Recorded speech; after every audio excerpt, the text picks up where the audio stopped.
রেসিপিটি আমি এইভাবে বানিয়ে বেশ কয়েকদিন স্টোর করে রাখি। প্রথমে ময়দা নিতে হবে, তার মধ্যে অল্প একটু লবণ, সাদা তেল দিয়ে খুব ভালো করে মিশিয়ে নিতে হবে।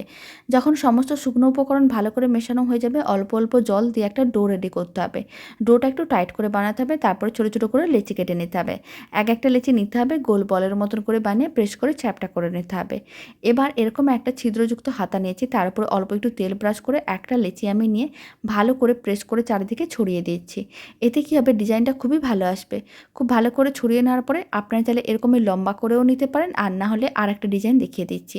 এইভাবে চ্যাপটা করে নিতে হবে, তারপরে কিন্তু প্রথমে হাফ করে ফোল্ড করে নিতে হবে, হাফ অংশ রেখে আবারও হাফ করে নিতে হবে। মানে এইভাবেও রেডি করতে পারেন। সমস্তগুলো একইভাবে রেডি করে নিতে হবে, তারপরে গরম তেলের মধ্যে দিয়ে মিডিয়াম ফ্লেমে উল্টে পাল্টে হালকা লাল করে ভেজে নিতে হবে। এতে অনেক বেশি মুচমুচে হয়।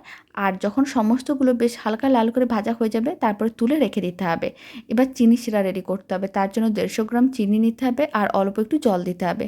চিনিগুলো মেল্ট হওয়ার জন্য অপেক্ষা করতে হবে। যখন চিনি শিরাটা ঘন হয়ে আসবে, তখন চিনি শিরার মধ্যে দিয়ে দিতে হবে ভেজে রাখা সমস্তগুলো।